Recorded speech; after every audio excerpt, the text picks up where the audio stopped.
So I got a call from a neighbor across the lake for a mushroom, and sure enough, here it is, giant Signorina, sitting right here in the yard.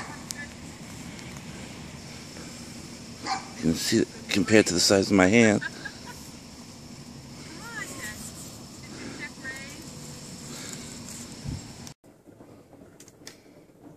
So here you go. This is the mushroom. And the trick is to get it cleaned and prepped and ready to go as quickly as possible while it's fresh. So you can see the size of this thing just based on my hand. I'm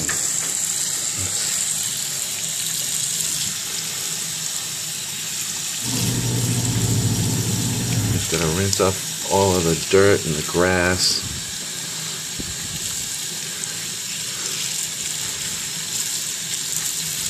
Nice and clean. You can tell that these are good by the texture. They're kind of firm but spongy. Not too moist. If they're too moist, then they've gone bad. This one just popped. It's beautiful size. And you peel off the individual parts of the mushroom and just clean it. Takes a while because it's so big. See the grass, to clean that off good. But that's about, you can see the size of the individual piece of the mushroom. The Italians here call these Italian gold.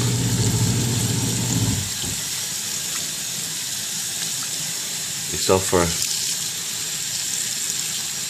upwards of $100 a pound. Some of the fine restaurants up in the Federal Hill.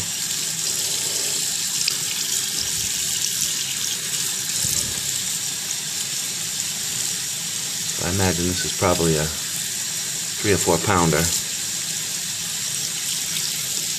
And that's it. Just keep going and pulling the pieces off. Check them. This is so fresh that the bugs haven't even had a chance to settle in on it yet. A lot of times you'll find there's bugs in them, and you have to pick the bugs out in the spot that they've eaten. But this is so fresh that they haven't even had a chance. This is just a perfect mushroom.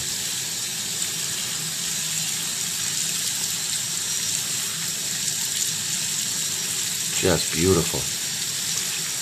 No rot. Sometimes like pine needles or grass or twigs will grow into the mushroom, but that didn't happen in this case. This was just a beautiful find.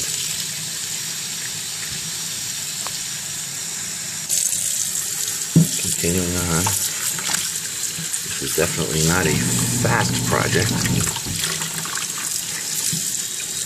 You can see, you just peel it off, take them in, put them in the pile. What you don't want yet is you don't want this core. This core here is not something that you want. Looks like it's part of the mushroom, but this doesn't taste all that good. This is the part that's good. From here we take them and parboil them with a little bit of salt, and eat them fresh, and pickle them. I like them with a little tomato sauce. I like these with a little bit of gravy on it, as we say in Rhode Island, which is tomato sauce.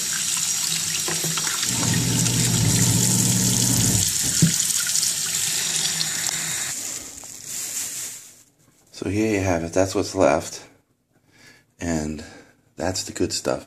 That is a 9-inch pie pan. You can see how tall it is. So, very happy with this one. This is a beautiful mushroom. Alright, so we got in this pan here, we've got about 2 cups of boiling water, to which I'm going to put in exactly a little bit of sugar.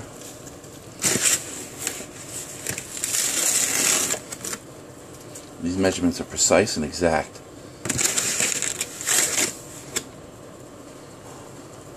Okay. And then, on top of that, I'm going to put in a little salt.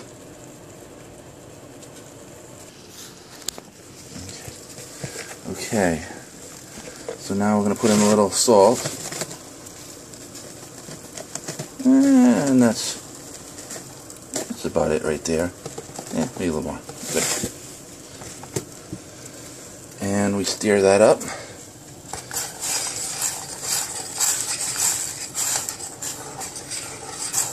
And let that come to a full boil.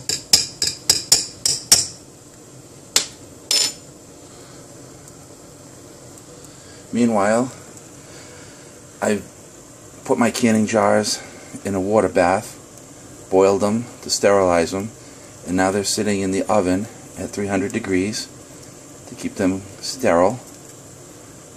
And in this pot over here, I just have some plain water, and to that we're going to add a little bit of salt and we're also going to add a little bit of a lemon juice. Now the lemon juice will help the mushrooms keep their color so they don't look all blanched out. We put about half a cup or so, maybe a little more. Some is good, more is better, and too much is just right. So we let that come back to a boil, and then we introduce our mushrooms. Okay, so here's our mushrooms, and we're just going to put them in.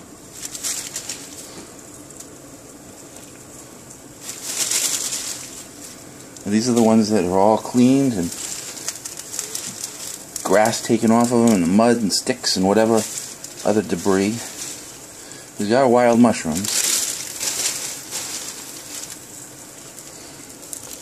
So we load them in there and let them boil up.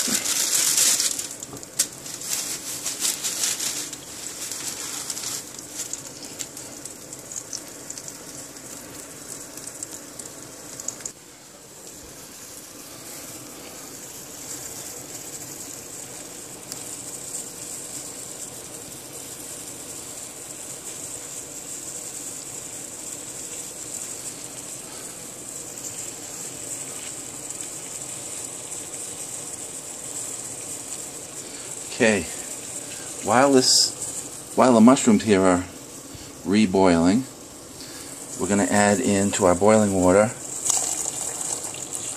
some wine vinegar.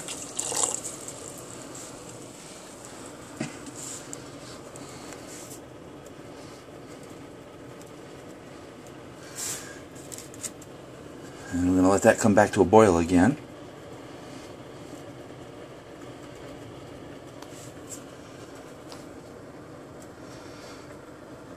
Come on, boil.